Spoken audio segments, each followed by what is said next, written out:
বিষ্ণু ইসলাম বলতেন রুজিকতু হুব্বাহা, আমি খাদিজার ভালোবাসাকে রিজিক হিসেবে পেয়েছি। সুবহানাল্লাহ। রাসূল সাল্লাল্লাহু আলাইহি ওয়াসাল্লাম এই শব্দটা ইউজ করেছেন, রিজিক, রুজিকতু হুব্বাহা। এবং তিনি দোয়া করার সময় বলতেন, আল্লাহ কিয়ামতের সে বিভীষিকাময় দিনে, যেদিন বন্ধু বন্ধুকে চিনবে না, স্বামী স্ত্রীকে চিনবে না, বাবা সন্তানকে চিনবে না, পীর সাহেব মুরিদকে চিনবে না, নেতা কর্মীকে চিনবে না, ভাই বোনকে চিনবে না, সেই কঠিন মুহূর্তে আল্লাহ আমি আমার খাদিজাকে যেন ভুলে না যাই। রুজিকতু হুব্বাহা, খাদিজার প্রতি ভালোবাসা আল্লাহ তাআলা আমার হৃদয়ে রিজিক হিসেবে দিয়েছে। তাহলে রিজিকের সর্বোত্তম স্তর হচ্ছে পুণ্যবান স্ত্রী, নেককার সন্তান। আর রিজিকের পরিপূর্ণ স্তর হচ্ছে মহান আল্লাহ তাআলার সন্তুষ্টি। রিজিকের পরিপূর্ণ স্তর যেটা, সেটা হচ্ছে রিদাল্লাহ, আল্লাহ তাআলার সন্তুষ্টি। আমার আল্লাহ যদি আমার উপর সন্তুষ্ট হয়ে যায়, আমাদের আর কিছু লাগে? আর কিছু লাগবে? এটাই তো আমাদের এক্সপেকটেশন, এটাই তো আমাদের কামনা বাসনা, এটাই আমাদের ইচ্ছা যে আমার আল্লাহ আমার উপর সন্তুষ্ট হবে। এটা হচ্ছে পরিপূর্ণ স্তর রিজিকের। এটা যে পায় তার আর কিছু লাগে না। এবং এটা মানুষ নিশ্চিত হতে পারে যখন সে দুনিয়ার জীবনকে শেষ করে আলামুল বারজাখের দিকে যেতে শুরু করে। তখন তাকে বলা হয় ইয়া আইয়াতুহান নাফসুল মুতমাইন্নাহ ইরজিই ইলা রাব্বিকি রাদিয়াতাম মারদিয়াহ ফাদখুলি ফি ইবাদি ওয়াদখুলি জান্নাতি। হে প্রশান্ত আত্মা, হে প্রশান্ত আত্মা, প্রবেশ করো, তোমার রবের দিকে চলে এসো, সন্তুষ্ট চিত্তে সন্তোষ ভাজন হয়ে আমার কাছে এসো, আমার জান্নাতে প্রবেশ করো। সুবহানাল্লাহ বিহামদি।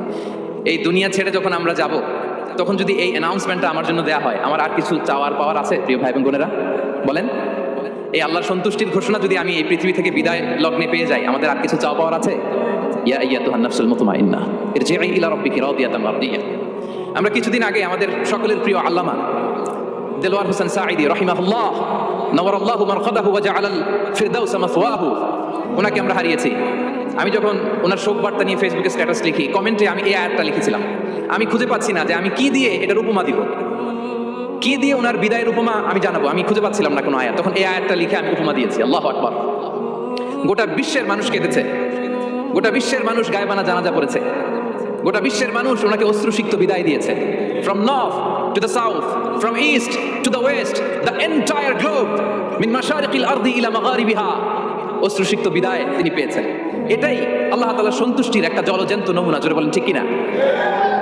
এর চেয়ে জলজ্যান্ত নমুনা আমার জীবদ্দশা আমি দেখিনি। এত মানুষের কান্না, কাবার গিলাফ ধরে কান্না,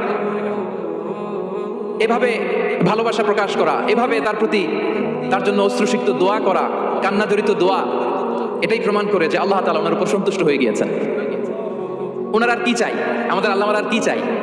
আর কিছুর দরকার নাই, ঠিক কিনা? এই যে পরম সৌভাগ্য, এরকম বিদায় নিতে পারা, এটা পরম সৌভাগ্য। আমরা আল্লাহর জন্য দোয়া করি, আল্লাহ তাআলা সারা জীবন তিনি যেমনি কোরআনের